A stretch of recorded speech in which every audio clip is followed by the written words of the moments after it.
Hey, welcome. Today, we're going to take a journey through one of the most beautiful passages in the Song of Songs. We're going to see how this ancient poem really maps out a four-stage journey from insecurity to self-worth, and ultimately to a deep and profound love. So let's dive right in.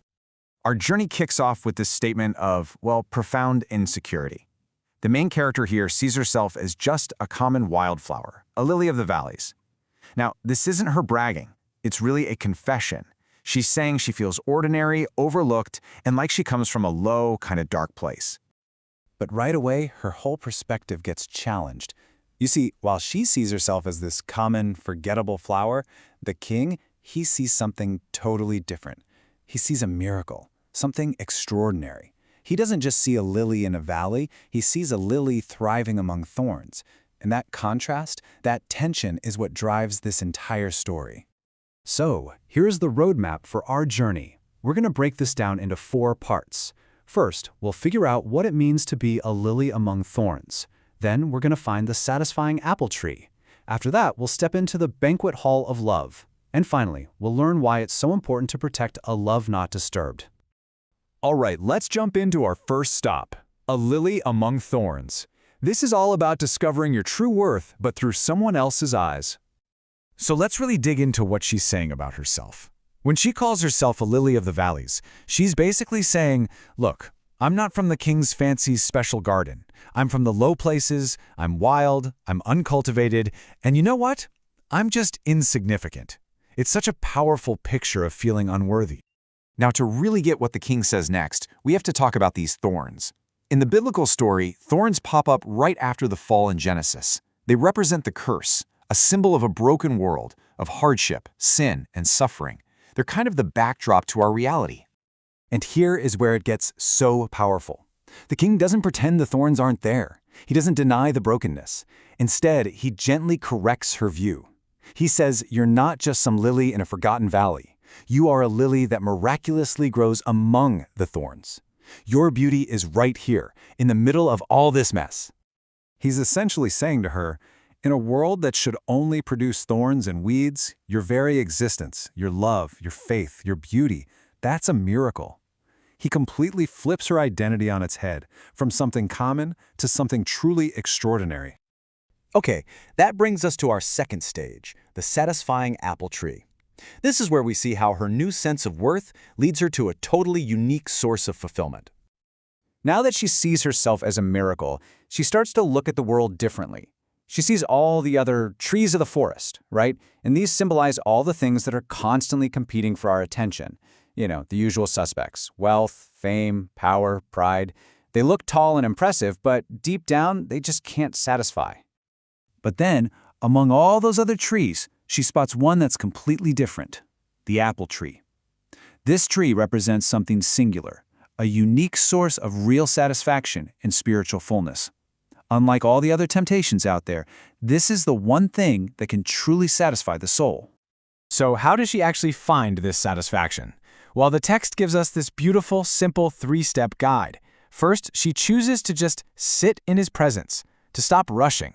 Second, she tastes his sweetness through his word, through worship. And third, she longs for his shade, choosing to stay close and remain faithful. And you know what? That experience leads her straight into our third part, the banquet hall of love. This is where that personal satisfaction just blossoms into this overwhelming, shared joy. So the king brings her to his banquet hall, which is also called the House of Wines.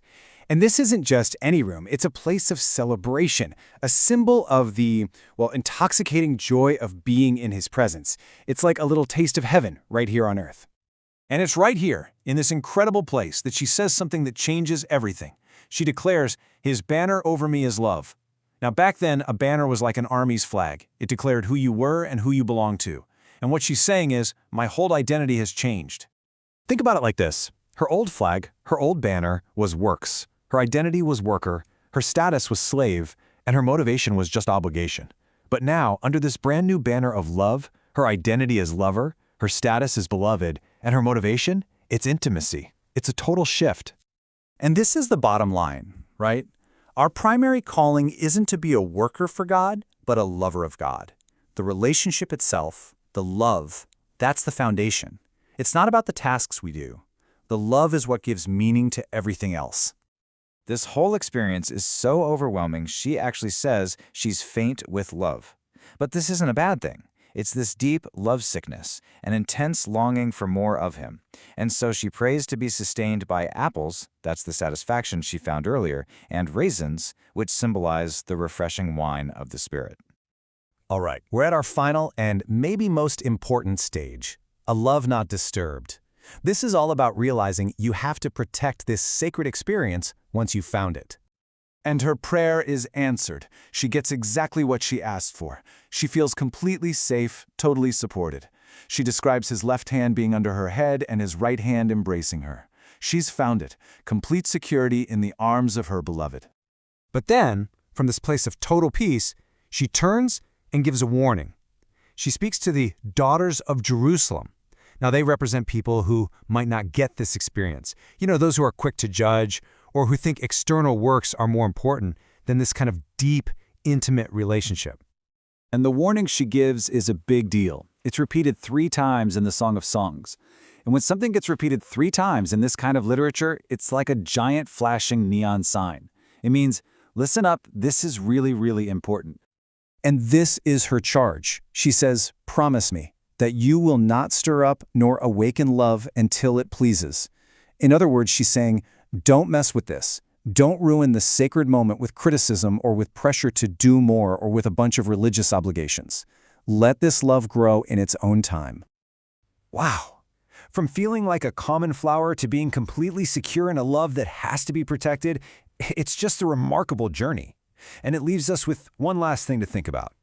In your own life, what are the distractions? Whether it's criticism from others, pressure, or just your own busyness, what are you protecting your inner peace from?